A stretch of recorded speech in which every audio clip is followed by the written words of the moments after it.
Red Dead Redemption 2 has got a lot of gamers excited. Gamers like me. Probably Mike. Yep.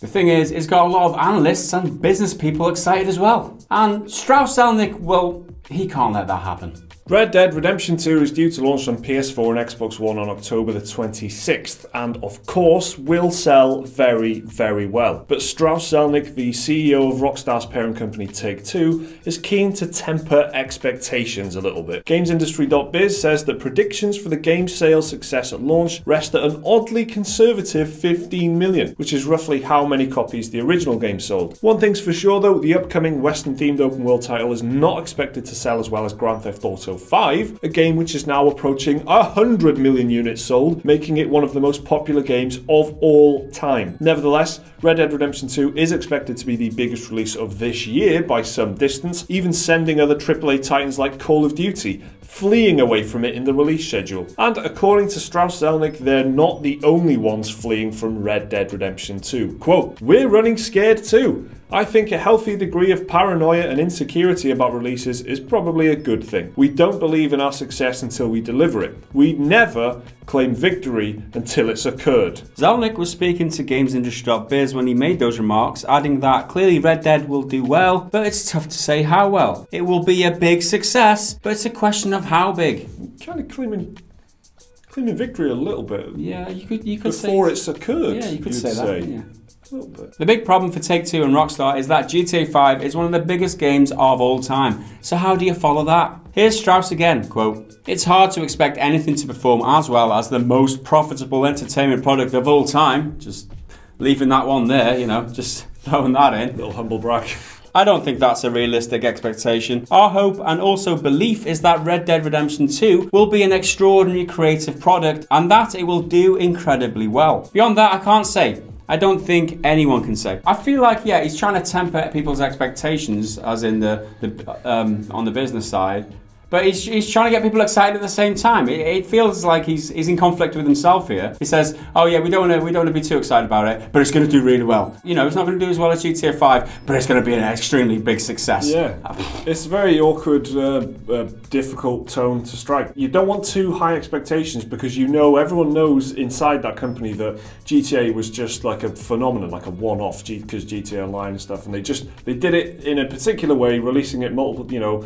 Previous gen, current gen, PC, GTA Online was huge. Just this perfect storm of success. And then the follow-up is Red Dead Redemption 2, which is going to be massive, but it's not going to be GTA 5 massive. He has to go, yes, this is going to be huge, but not so huge that when it sells 15 million, that's not a disappointment to us. We're expecting it. So he's got to level the expectations while saying the bar is still really high, just not as amazingly high as everyone says.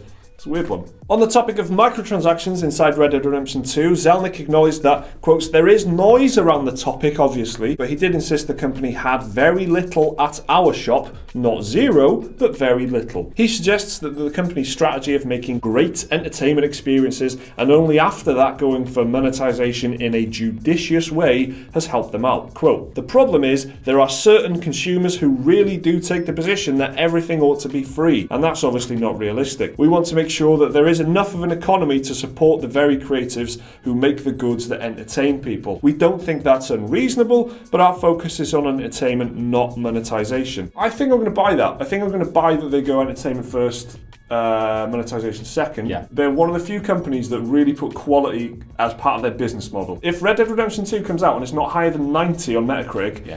Huge failure for Rockstar. Just look at how long it took to create it, right? They've been years in the making. Incidentally, he says that in the interview as well. I didn't include it in the script, but he says that as well. He says we let the developers take a really long time on purpose because it's got to be an excellent product. I'll give you that one, Mike. But you know, no, I'm not one to nitpick generally. Go for it. But what he says here, there are certain consumers who do take the position that everything ought to be free. It's not free. We've paid for the f***ing game before. Yeah. You try and sell us more shit, Strauss. This is just the wood he's talking about chopping, right? Yeah, that's an old Strauss Zelnick quote, chopping the wood. No, you're dead right. You've already bought the game, and then he's talking about the content updates that come afterwards for GTA Online, which is free stuff, but it's supported by the microtransaction economy in that game. So it's not like DLC where you just buy the DLC if you want it, because that breaks up the player base. Instead, they give everything for free, and you can earn and unlock the cosmetics and the clothing and stuff using in-game currency, which you can speed up by buying shark cards, which is the microtransactions. So they've gone about it a particular way, and I think he's right. I think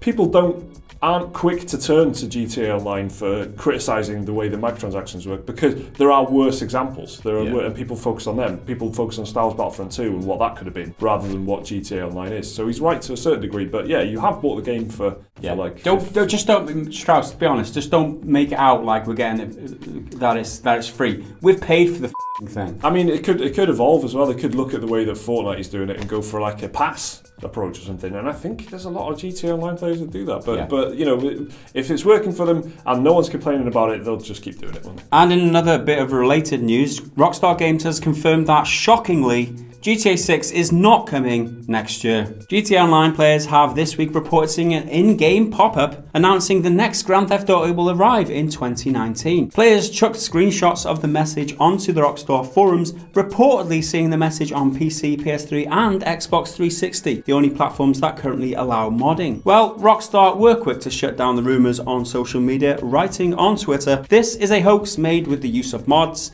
and not an official message or statement from Rockstar Games." So that's a little bonus news nugget there, because some people thought that maybe Grand Theft Auto 6 is coming next year. Nope. Sad face. Although, I mean, it's not realistic, is it? Yeah, it's just like a screenshot of it's a very dodgy looking screenshot of a game message. It's probably bad news about the Bloodborne 2 leak from Amazon Italy as well, Mike, eh? Yeah, that was a thing. Amazon Italy said that Bloodborne 2 is happening. Mike's heart skipped a beat. I swore very loudly at Gareth when he told me that. So you excited or not for Red Dead 2? You hyped or a little bit more restrained? Let us know down in the comments below. Like the video if you enjoyed it. Subscribe if you're new around here. Check out more of our content on your screen there. Support us on Patreon using that link right there. We'll see you again in the next video. Until then, bye for now.